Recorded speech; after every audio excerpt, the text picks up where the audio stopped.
yang sudah berjalan di sekolah kita, tradisi-tradisi yang sudah berjalan di sekolah kita. Kalau menurut Bapak Ibu, nih saya tanya nih, kalau menurut Bapak dan Ibu, yang sudah kita terapkan selama ini itu tujuannya untuk apa? Kenapa kita terapkan? Apa contoh budayanya? Misalnya sholat zuhur jamaah misalnya.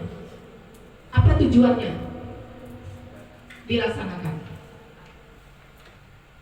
Ayo Bapak Ibu, ada yang bisa jawab? Untuk apa? Atau kita rutinkan rohis atau rokris, tujuannya untuk apa? Apa yang mau kita capai Bapak Ibu? Apakah cuma sekedar untuk mengurangi waktu kita di kelas? Pembentukan karakter, itu intinya. Jadi kita punya budaya sekolah, kita punya visi sekolah. Visi Bapak Ibu, visi yang sudah kita pampangkan di depan itu, kemarin sudah kami bahas sama beberapa guru, maka kita memang ada beberapa perubahan pada visi. Tetapi intinya satu, intinya dari akhir dari visi itu kita ingin membentuk karakter anak didik kita. Kita ingin memiliki rata-rata, ketika saya tanya, kemarin kan membuat rata-rata menginginkan anak-anak didik kita memiliki akhlak, berakhlak. Pasti setuju tidak Bapak Ibu kalau semuanya kita inginkan anak kita seperti itu? Ya, pasti kita menginginkan anak-anak didik kita semuanya memiliki akhlak yang baik. Jadi satu visi sekolah dengan bunyinya bla bla bla bla itu ya, tujuan akhirnya pasti adalah karakter. Karakter itu sekarang sudah termuat di dalam karakter profil pelajar Pancasila yang sudah dinyanyi-nyanyikan. Saya yakin semuanya tak perlu kita ini lagi, semua udah hafal. Beriman, bertakwa kepada Tuhan Yang Maha Esa dan berakhlak mulia. 2, 1 itu 2. Yuk Bapak Ibu yang udah nyanyi dan apa dimensi karakter? 1, beriman, bertakwa kepada Tuhan Yang Maha Esa dan berakhlak mulia. 2, berkebinekaan global. 3, gotong royong, mandiri, kreatif, nalar kritis. Nah, itu dia profil pelajar Pancasila yang kita inginkan anak-anak kita memiliki karakter itu, Bapak Ibu. Nah, jadi pembelajaran kita ya Bapak Ibu, pembelajaran kita yang mengarah pembentukan karakter itu harus konsepnya kita tidak lari dari berpihak kepada murid. Ini satu kata saja Bapak Ibu. Ini dicetuskan oleh kurikulum pada taman siswa oleh Ki Hajar Dewantara ya. Pertama, melaksanakan tata tertib. Jadi kita punya tata tertib yang kita buat ini di kesiswaan pasti sudah tahu persis. Itu bukan kita rumuskan atas keinginan kita sendiri, tetapi sudah disepakati bersama. Kita jalankan bersama. Apa tujuannya? Supaya terbentuklah kebiasaan-kebiasaan positif. Kita ingatkan selalu, rambutnya dipotong, tidak boleh gondrong. Kalau rambutnya panjang, memangnya kenapa memang Bapak Ibu? Ada masalah kalau rambutnya panjang? Masalahnya? Tidak rapi. Jadi apa yang kita inginkan? Kita menginginkan anak-anak kita rapi. Nah itu tanpa sadar kita membuat satu keyakinan sekolah kita. Kita menginginkan sekolah anak-anak kita dalam keadaan rapi. Jadi tidak ada masalah rambutnya panjang, tetapi kita ingin di sekolah kita ini memiliki budaya positif. Anak-anak kita inginkan dia rapi dan itu menjadi pembiasaan. Gunanya bagi anak-anak kita kelak dengan terbiasa melaksanakan tata tertib dimanapun dia berada, di lingkungan pendidikan, di lingkungan perguruan tinggi manapun atau ketika dia bekerja, dia akan terbiasa dengan hal-hal positif ini. Tuh, itu yang ada di sekolah kita yang saya lihat ya. Kemudian budaya positif yang lain kita lihat misalnya soal kejujuran. Ini menurut saya. Kejujuran itu Bapak Ibu kita tanamkan kepada anak, betul tidak? Selalu kita minta anak-anak untuk jujur. Ini salah satu contoh budaya positif. Tetapi bukan hanya di siswa sebetulnya, kita guru pun harus selalu menanamkan ini. Apa tujuannya ya? Supaya kita berkarakter. Pembiasaan kita dengan biasa jujur, apa adanya, apa yang kita lihat itu kita sampaikan. Anak-anak juga kalau dia terbiasa jujur, beberapa hal yang perlu kita pahami. Yang pertama, disiplin positif dan nilai-nilai kebajikan universal. Yang kedua, teori motivasi, hukuman dan penghargaan serta restitusi. Mungkin ini yang sampai 6 ada yang baru nggak Bapak Ibu dengar? Atau sudah dengar semua istilah ini?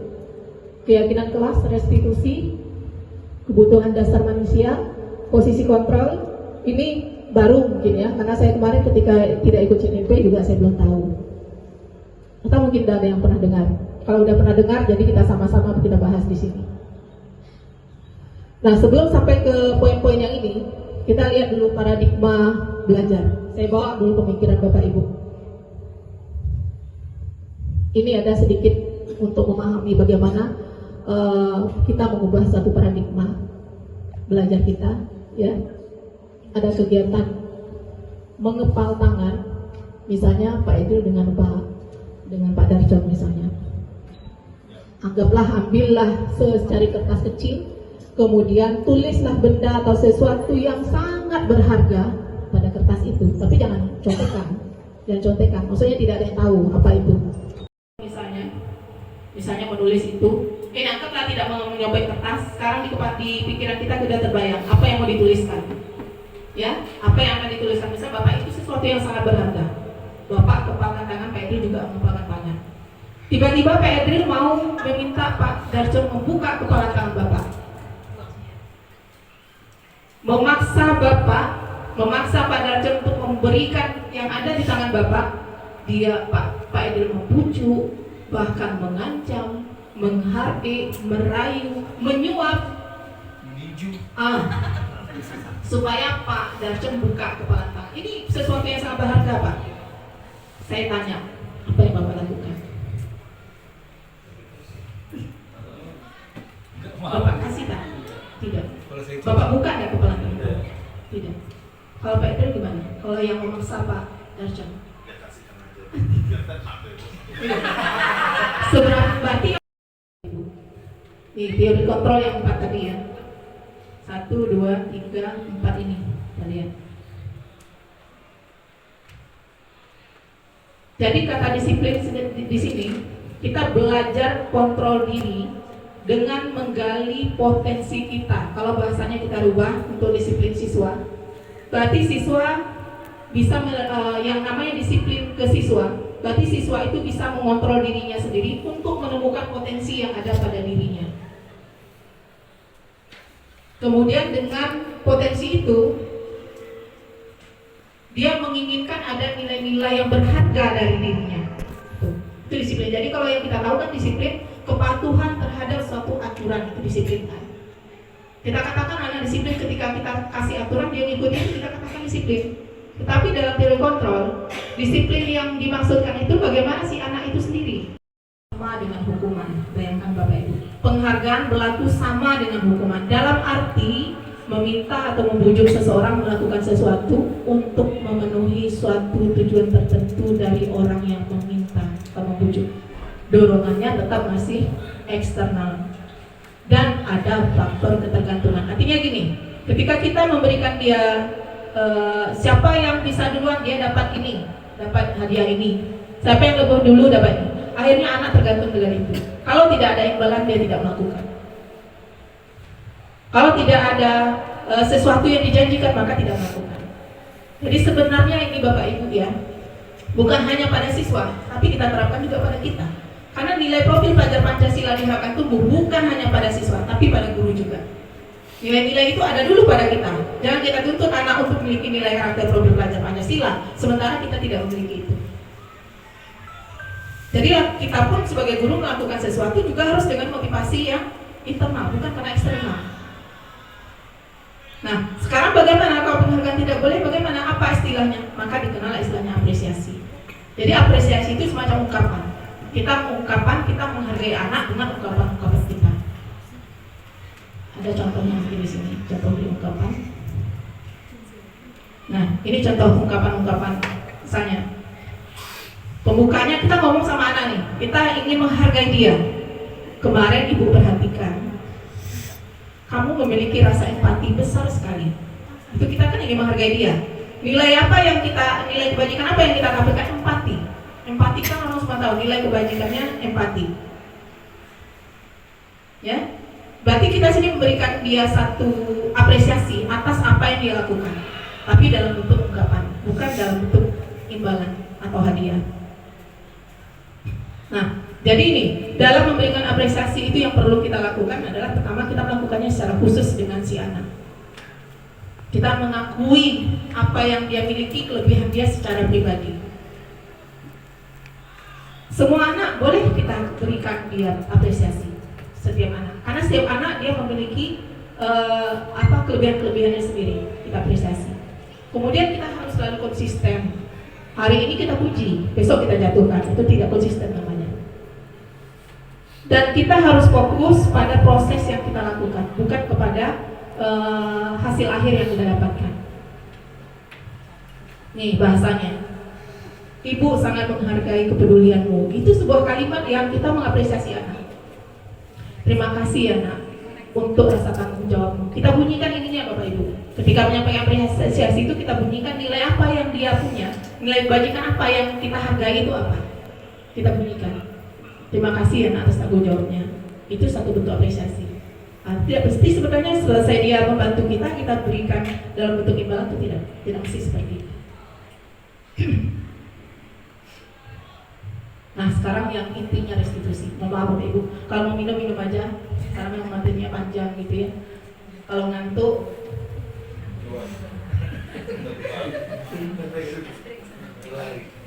kalau ada yang bisa akan merusak hubungan kita dengan murid. Sementara kalau restitusi, kita memperbaiki hubungan itu seperti yang Pak Gawat ceritakan tadi kan. Justru ada keterikatan kita dengan siswa setelah itu. Kemudian dia sifatnya tawaran. Jadi kita mau menawarkan kepada anak, bukan paksaan. Apa ya nak untuk keyakinan yang kamu langgar tadi, apa yang bisa kamu lakukan begitu. Jadi anak sendirilah yang mencari bagaimana untuk mengatasi, memperbaiki kesalahannya itu. Kemudian restitusi menuntun untuk melihat ke dalam dirinya. Anak itu akan bisa mengontrol dirinya.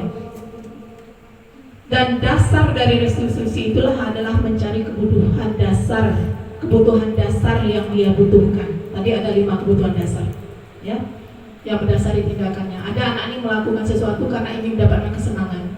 Ada anak ini melakukan sesuatu karena dia kurang kasih sayang. Ada anak ini dia selalu tidak mendapat jarang dihargai untuk menjadi seorang pemimpin atau apa, sehingga timbullah pelanggaran-pelanggaran. Karena kebutuhan dasar itu yang kita lihat tadi Bapak, nanti ada penjelasannya. Kemudian restitusi fokus pada karakter, bukan tindakan. Ingat, karakter yang difokuskan, bukan tindakan. Kemudian pada solusi. Kemudian restitusi juga akhirnya akan mengembalikan anak kembali pada posisinya, pada kelompoknya, dan tanpa dengan dia merasa rendah diri, dia merasa malu, tidak seperti itu. Malah dia merasa kuat dengan apa yang telah dia lakukan. Kesalahan pelanggaran yang dia lakukan, dia justru akan merasa yakin untuk memperbaiki itu. Restitusi Bapak Ibu. Nah, segitiganya seharusnya dulu. Tapi sebelum ke segitiga restitusinya, Bapak Ibu pernah menerapkan nggak di dalam kelasnya membuat kesepakatan kelas yang dulu saya minta? Ada dokumentasinya Bapak Ibu. Nah, ini dalam akreditasi saya yakin akan diminta karena kita sudah kurikulum merdeka, ya. Jadi kesepakatan kelas kita kemarin itu terbatas kesepakatan kelas. Sebelum saya memahami, sebenarnya yang ingin kita keluarkan itu adalah keyakinan kelas. Kenapa keyakinan kelas? Karena setelah kita membuat satu keyakinan kelas, jika ada hal-hal yang menyimpang dari keyakinan kelas, itulah kita menerapkan konsekuensi dengan menerapkan segitiga restitusi. Ya, bagaimana cara merumuskan keyakinan kelas? Kita mengenal ada peraturan, ada keyakinan. Kalau peraturan ya seperti tadi tata tertib, itu ada. Peraturan juga ada, tata tertib sekolah. Umumnya kalau tata tertib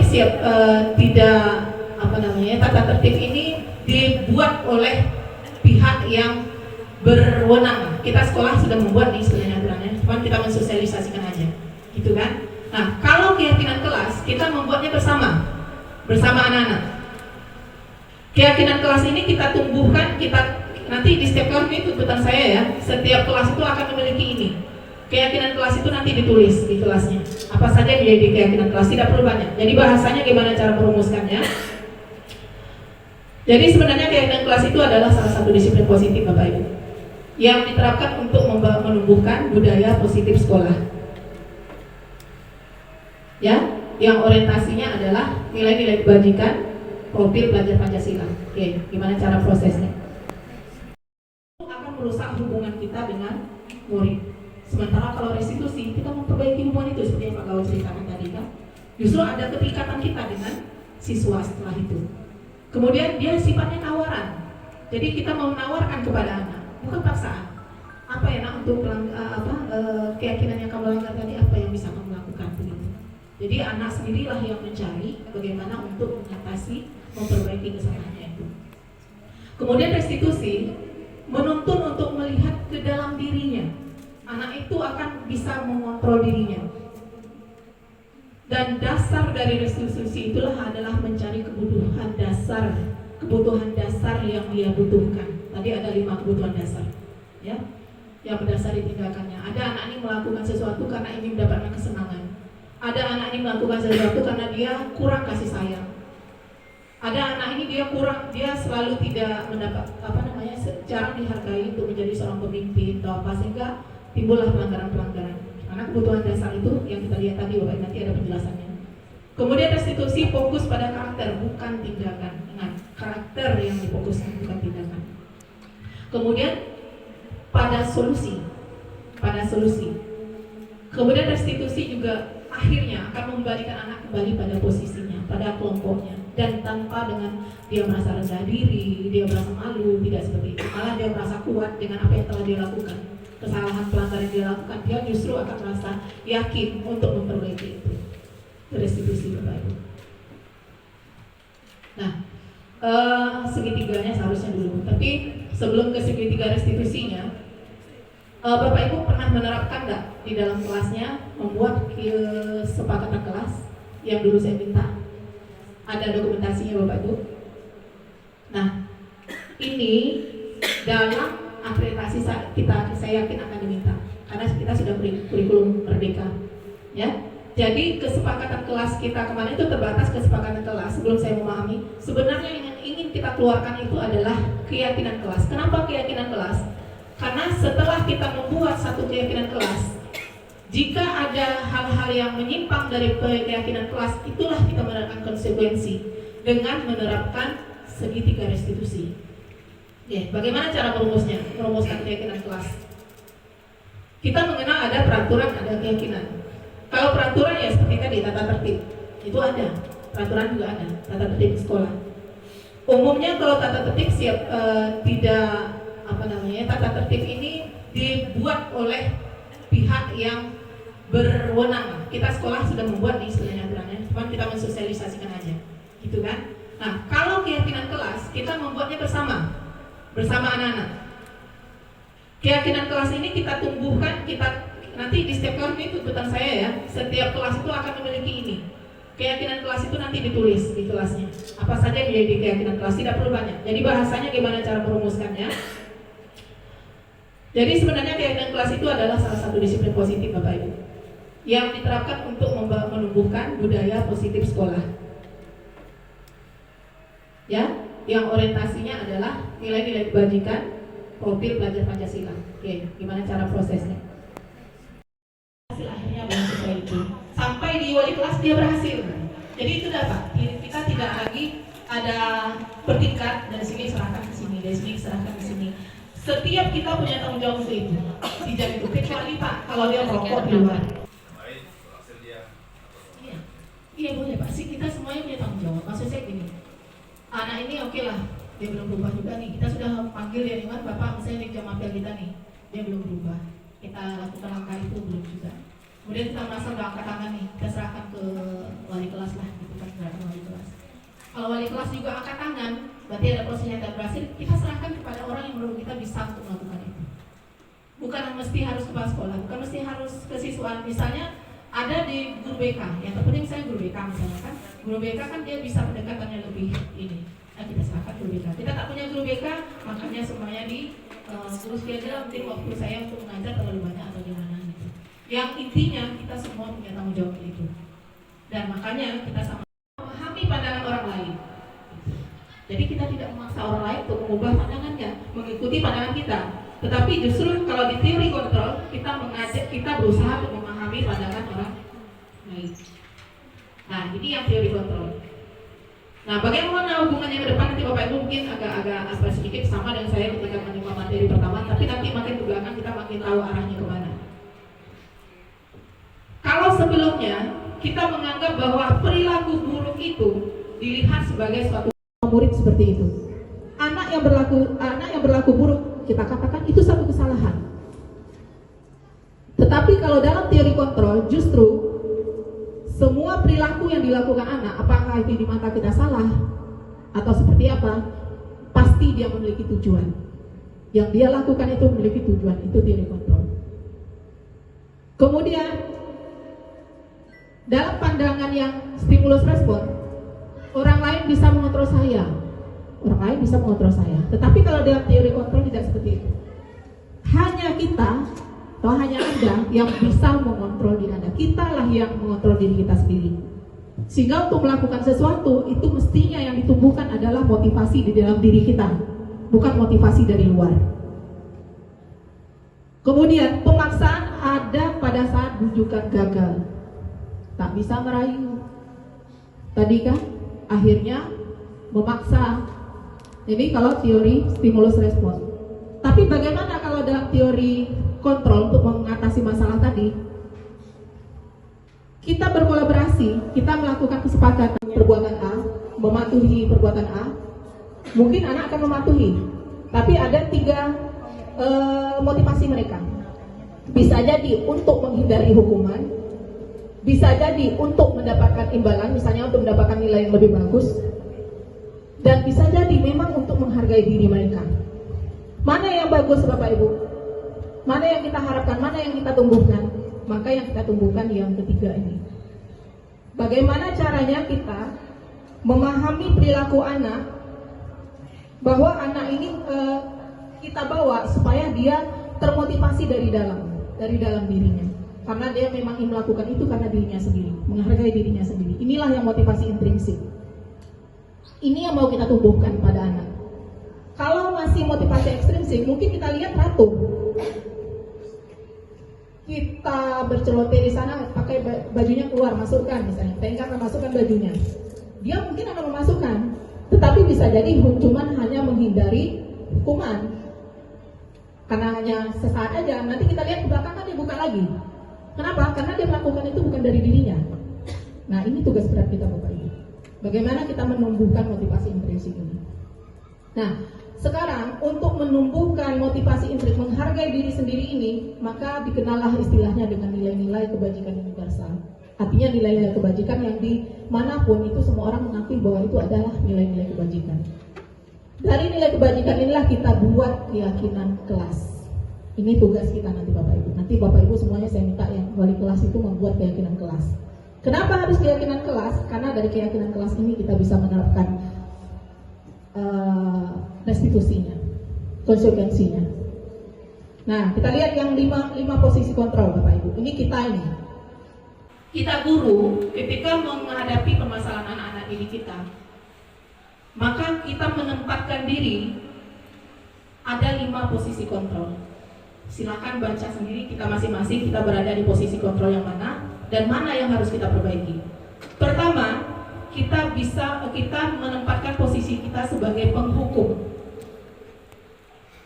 Kedua, kita sebagai pembuat rasa bersalah kepada anak didik. Kan di dalam dunia berkualitas. Kemudian di dalam sebagai teman, murid meletakkan guru sebagai orang yang sangat penting. Itu sebagai teman ya. Kemudian sebagai pemantau, murid meletakkan guru peraturan dan hukum dalam dunia berkualitas. Dia anggap sebagai penetap peraturan gitu. Nah, kalau di manajer kita lihat kontrol dirinya. Murid meletakkan dirinya, lihat bedanya. Jadi murid meletakkan dirinya sebagai individu yang positif dalam dunia berkualitas. Jadi bukan dia melihat ke kita. Makanya itu motivasi intrinsiknya. Dalam posisi manajer karena kita menggali, kemudian kita menanyakan kita tanyakan hal-hal yang terkait dengan kontrol dirinya, sehingga anak itu memang meneletakkan dirinya sendiri pada posisi dunia berkualitas. Ini tujuan kita, pembelajaran berpihak kepada murid. Jadi akhirnya anak berkata, bagaimana caranya saya bisa memperbaiki keadaan Bu? Bagaimana caranya Bu saya mengembalikan kembali ke keadaan semula Bu? Itu. Jadi dia sendiri yang bertanya. Dia sendiri bertanya, dampaknya apa? Dampaknya nanti anak akan mengevaluasi dirinya sendiri, kemudian mencari cara untuk memperbaiki dirinya sendiri. Ini Bapak Ibu ya, kita lihat. Mudah-mudahan terbayang posisi kontrol menerapkan hukuman. Kemudian mendorong anak menyakiti diri sendiri. Jadi dengan adanya hukuman, dia merasa malu Bapak Ibu. Dia merasa malu, dipermalukan di depan kawan segala macam, dan terkadang itu membuat dia menyakiti dirinya sendiri. Inilah efek hukuman. Kemudian dia menilai dirinya buruk. Si anak itu menilai dirinya buruk karena hukuman tadi. Kemudian anak belajar untuk menyembunyikan kesalahan. Marah, rasa bersalah, dipermalukan, rasa tak dihargai, segala macam itu perasaan itu. Ini yang muncul ketika kita menghukum anak. Kita harus tahu sekarang yang mana ini hukuman atau tidak ya. Ingat, hukuman itu biasanya tidak sejalan dengan pelanggaran yang anak langgar. Itu hukuman. Anak terlambat, apa hubungannya dengan disuruh dia lari misalnya di dalam kelas nih ya, anak terlambat. Kalau anak terlambat apa masalahnya? Anak terlambat itu apa masalahnya dengan pembelajaran? Berarti ada jam pelajarannya yang sama dengan hukuman. Bayangkan Bapak Ibu, penghargaan berlaku sama dengan hukuman dalam arti meminta atau membujuk seseorang melakukan sesuatu untuk memenuhi suatu tujuan tertentu dari orang yang meminta atau membujuk. Dorongannya tetap masih eksternal dan ada faktor ketergantungan. Artinya gini, ketika kita memberikan dia siapa yang bisa duluan dia dapat ini, dapat hadiah ini, siapa yang lebih dulu dapat ini. Akhirnya anak tergantung dengan itu. Kalau tidak ada imbalan dia tidak melakukan. Kalau tidak ada sesuatu yang dijanjikan maka tidak melakukan. Jadi sebenarnya ini Bapak Ibu ya, bukan hanya pada siswa, tapi kita terapkan juga pada kita. Karena nilai profil pelajar Pancasila di Harapan Tumbuh bukan hanya pada siswa, tapi pada guru juga. Nilai-nilai itu ada dulu pada kita. Jangan kita tuntut anak untuk memiliki nilai karakter profil pelajar Pancasila, sementara kita tidak memiliki itu. Jadi kita pun sebagai guru melakukan sesuatu juga harus dengan motivasi yang internal, bukan karena eksternal. Nah, sekarang bagaimana kalau penghargaan tidak boleh? Bagaimana? Apa istilahnya? Maka dikenal istilahnya apresiasi. Jadi apresiasi itu semacam ungkapan. Kita mengungkapkan, kita menghargai anak dengan ungkapan-ungkapan kita. Ada contohnya mungkin di sini, contoh di ungkapan. Nah, ini contoh ungkapan-ungkapan. Misalnya, pembukanya kita ngomong sama anak nih, kita ingin menghargai dia. Kemarin ibu perhatikan, kamu memiliki rasa empati besar sekali. Itu kita kan ingin menghargai dia. Nilai apa yang kita, nilai kebajikan apa yang kita dapatkan? Empati. Empati kan orang semua tahu, nilai kebajikannya empati. Ya, berarti kita sini memberikan dia satu apresiasi atas apa yang dia lakukan, tapi dalam bentuk ungkapan, bukan dalam bentuk imbalan atau hadiah. Nah, jadi ini dalam memberikan apresiasi itu yang perlu kita lakukan adalah pertama kita melakukannya secara khusus dengan si anak. Kita mengakui apa yang dia miliki, kelebihan dia secara pribadi. Semua anak boleh kita berikan dia apresiasi, setiap anak. Karena setiap anak dia memiliki kelebihan-kelebihannya sendiri, kita apresiasi. Kemudian kita harus selalu konsisten. Hari ini kita puji, besok kita jatuhkan, itu tidak konsisten namanya. Dan kita harus fokus pada proses yang kita lakukan, bukan kepada hasil akhir yang kita dapatkan. Nih bahasanya, ibu sangat menghargai kepedulianmu. Itu sebuah kalimat yang kita mengapresiasi anak. Terima kasih ya nak untuk rasa tanggung jawabmu. Kita bunyikan ininya Bapak Ibu. Ketika menyampaikan apresiasi itu kita bunyikan nilai apa yang dia punya, nilai kebajikan apa yang kita hargai itu apa. Kita bunyikan. terima kasih atas tanggung jawabnya. Itu satu bentuk apresiasi. Tidak mesti sebenarnya selesai dia membantu kita, kita berikan dalam bentuk imbalan itu tidak mesti seperti itu. Nah sekarang yang intinya restitusi. Mohon maaf Bapak Ibu, kalau mau minum aja. Sekarang yang materinya panjang gitu ya. Kalau ngantuk,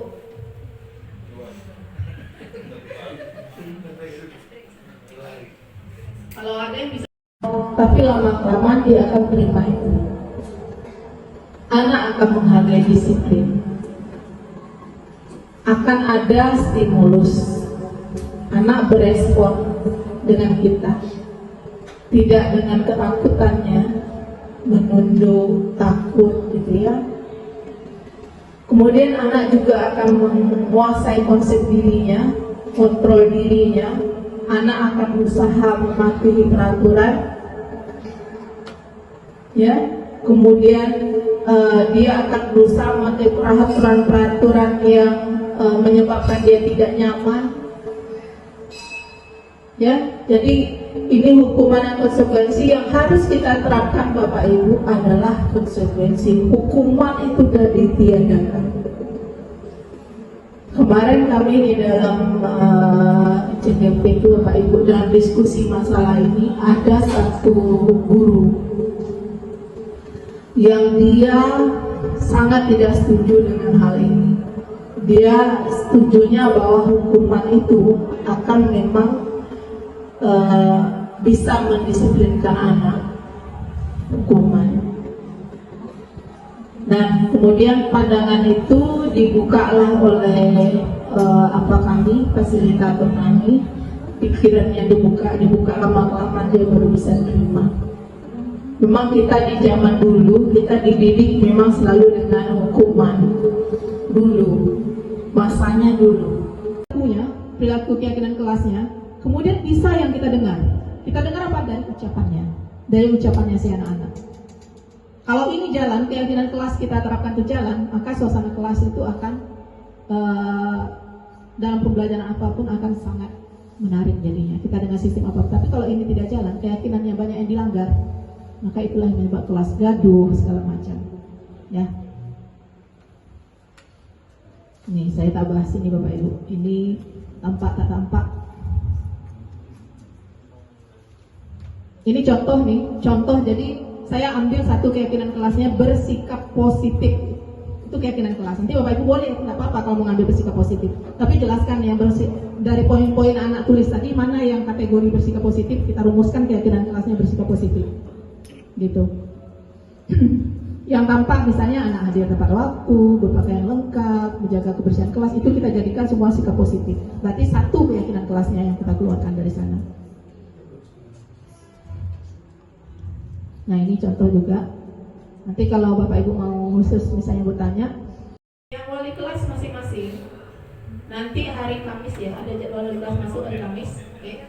Hari Kamis, saya minta setiap wali kelas dokumentasikan kegiatannya membuat keyakinan kelas di kelasnya.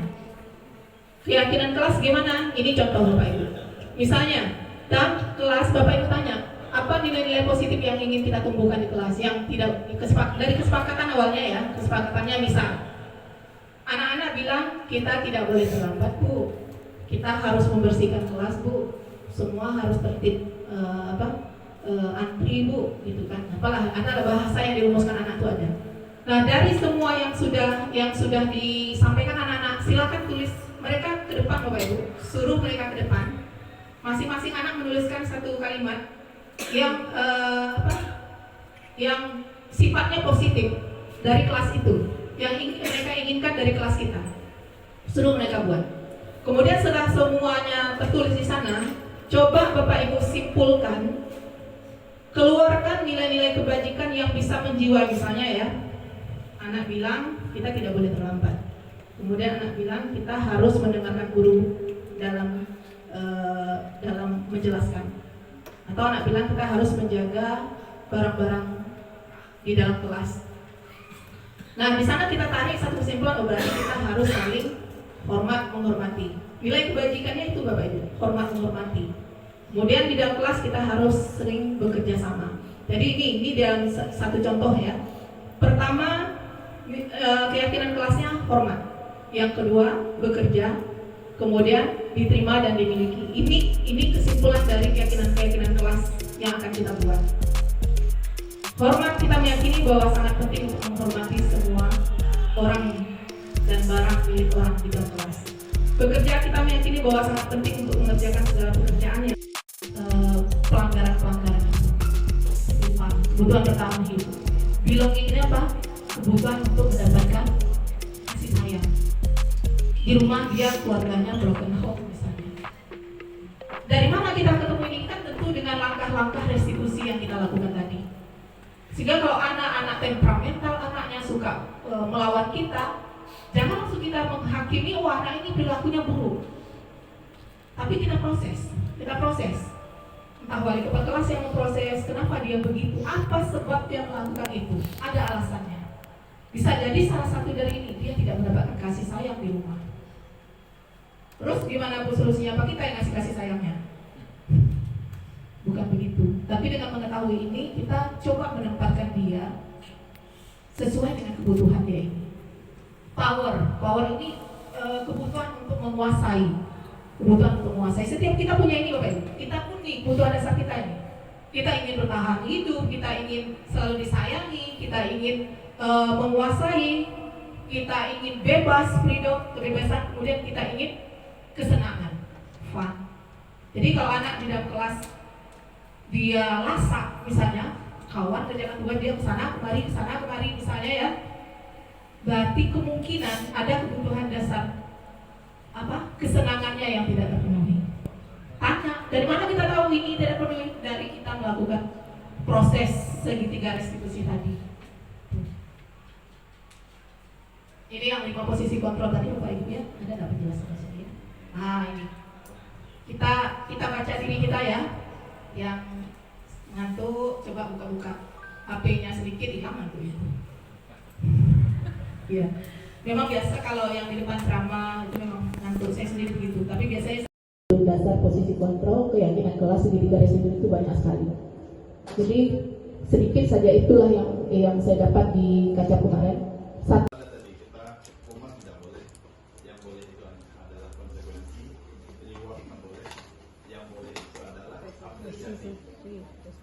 Dari yang sudah dikeluarkan di sekolah kita yang itu diterapkan, yang ada baru saya tengok, yang nampak saya pun yang lain nggak ada, saya nggak tahu. Yang ada baru tata tertib sekolah yang baru saya nampak. Oh, yang satu apa itu yang satu pembicaraan ini polisi sama polisi pak, itu baru yang nampak. Tidak perlu pakai ini, seandainya terdapat penanganannya ada ya? Belum. Apa udah? Seandainya terlambat kayak mana, kita lakukan tahap pemindahan seperti ini, oke. Apabila berulang tentu ada tahapannya. Sama gurunya seperti apa pembinaannya, seperti apa konsekuensinya. Terus apabila berulang tahapannya seperti apa belum ada. Yang ada sekarang itu yang nampak sama kita pahami baru tata tertib sekolah. Tetapi tahapan tidak boleh ini gitu ya. Tahapan pembinaan itu belum sama. Sehingga kita orang bingung apakah sama dengan tahun sebelumnya atau tidak sama karena di dalam draft itu tidak lengkap. Jadi memang seperti itu cukupnya dengan metode seperti ini atau memang harus ada tahapan pembinaan yang disepakati, itu yang ada tadi kita umat tidak boleh. Yang boleh itu adalah konsekuensi, reward nggak boleh. Yang boleh itu adalah apresiasi. Nah, dari yang sudah dikeluarkan di sekolah kita yang itu diterapkan, yang ada baru saya tengok, yang nampak saya pun yang lain nggak ada, saya nggak tahu. Yang ada baru tata tertib sekolah yang baru saya nampak. Oh, yang satu apa itu yang satu pembicaraan ini polisi sama polisi pak, itu baru yang nampak. Tidak perlu ini, seandainya terdapat penanganannya ada ya? Belum. Apa udah? Seandainya terlambat kayak mana, kita lakukan tahap pemindahan seperti ini, oke. Apabila berulang tentu ada tahapannya. Sama gurunya seperti apa pembinaannya, apabila berulang tahapannya seperti apa belum ada. Yang ada sekarang itu yang nampak sama kita pahami baru tata tertib sekolah. Akan tetapi Tidak boleh ini, tidak boleh ini, gitu ya. tahapan pembinaan itu belum nampak. Sehingga kita orang bingung apakah sama dengan tahun sebelumnya atau tidak sama karena di dalam draft itu tidak lengkap. Jadi memang seperti itu cukupnya dengan metode seperti ini atau memang harus ada tahapan pembinaan yang disepakati, itu yang kita dengar.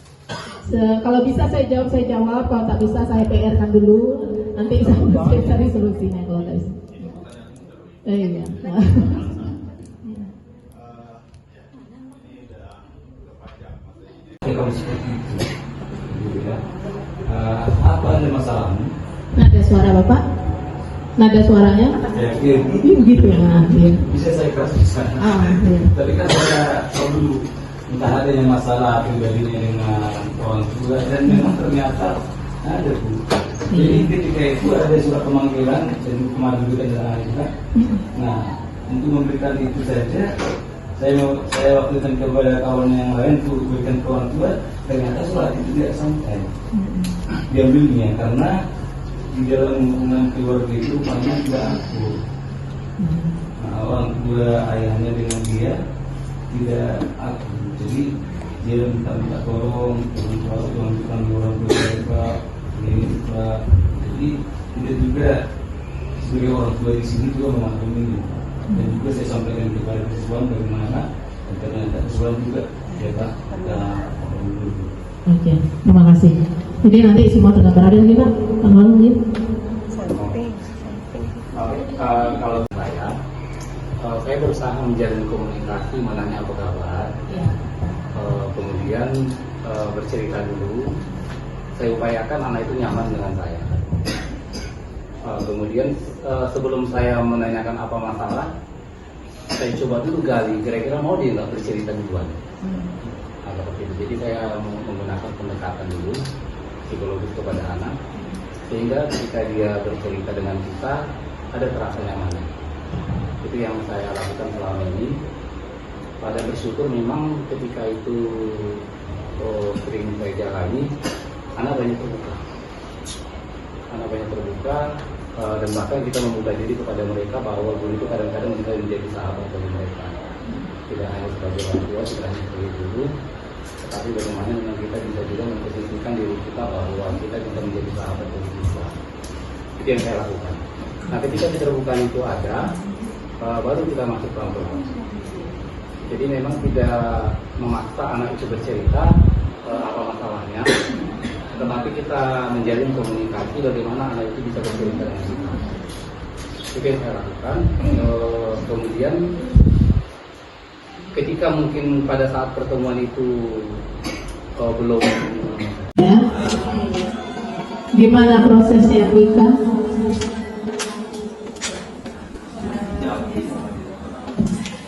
Ya, apa yang kita alami aja Pak, nanti kita sama-sama diskusi. Kalau saya biasanya diberi nasihat untuk awalnya Panggil, terus kemudian tergantung apa kesalahannya. Misalnya kan yang memperbaiki rambut, kan? Ditanya apa alasannya, apa sebabnya. Begitu juga untuk yang apa, kan ada juga nasihat apa. Nah, kemudian untuk kedua juga masih seperti itu, dan ketiga biasanya langsung ke buku pembinaan. Kalau sudah ke buku pembinaan, kalau dengan saya ya sampai 3 kali buku pembinaan, kemudian saya sampaikan juga ke anak untuk biasanya ke orang tua.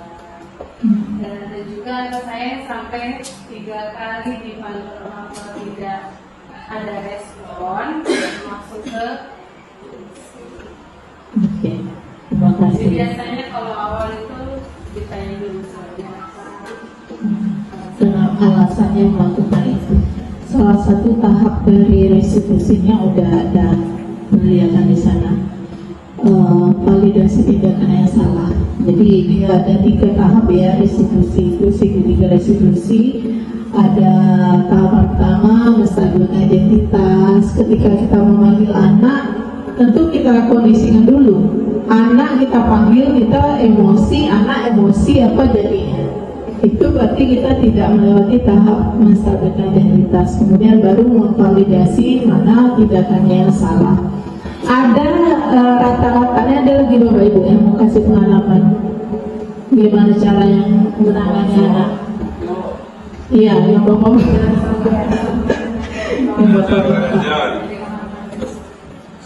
gimana caranya Pak Nasya, mungkin yang sering nih, yuk kasih gimana Pak?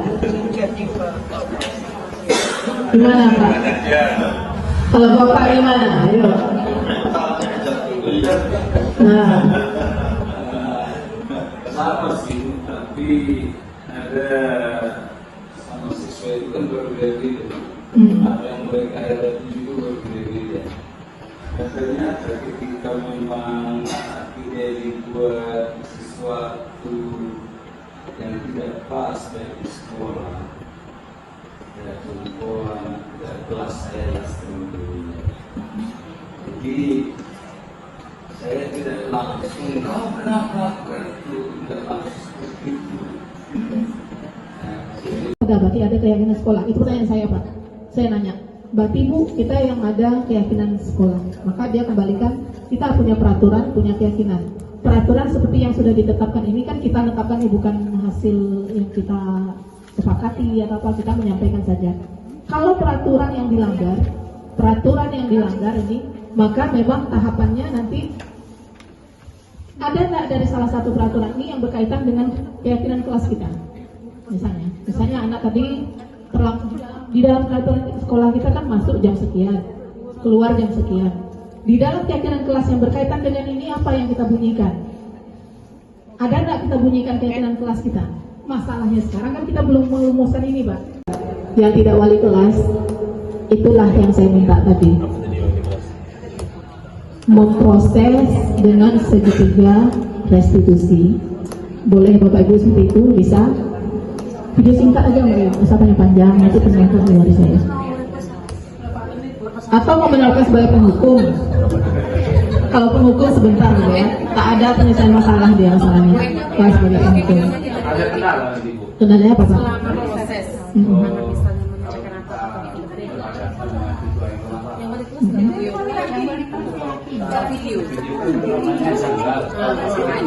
Nah, begini Pak, yang 5 ini dibuat dia di dalam, boleh nanti di kertas biasa saja dulu, di kertas karton atau apa. Nanti saya sekolah akan buatkan di baliho kecil itu, di baliho kecil setiap kelas akan dicetakkan. Bisa Bapak Ibu? Jadi saya tak bisa kasih contoh kalau di sini karena ini kan lingkungan kita guru. Tapi kalau di kelas nanti hari Kamis itu insya Allah kalau memang saya bisa masuk ke beberapa kelas untuk melihat prosesnya. Penentuan keyakinan kelas kita itu. Kenapa perlu keyakinan kelas Bapak Ibu? Karena dengan adanya keyakinan kelas inilah baru kita bisa menerapkan konsekuensi. Jadi keyakinan kelas cukup wali kelas, tidak perlu setiap guru mapel. Kalau kesepakatan kelas bisa setiap guru mapel. Itu tergantung mapelnya masing-masing. Kalau keyakinan kelas itu hanya di kelas kita saja. Bisa jadi berbeda dengan kelas yang lain. Misalnya ada anak dilaporkan kepada Bu Eci misalnya, anak Bu Eci, anak Didi Bu Eci, dia sering terlambat.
نبيك صل وسلم دائما أبدا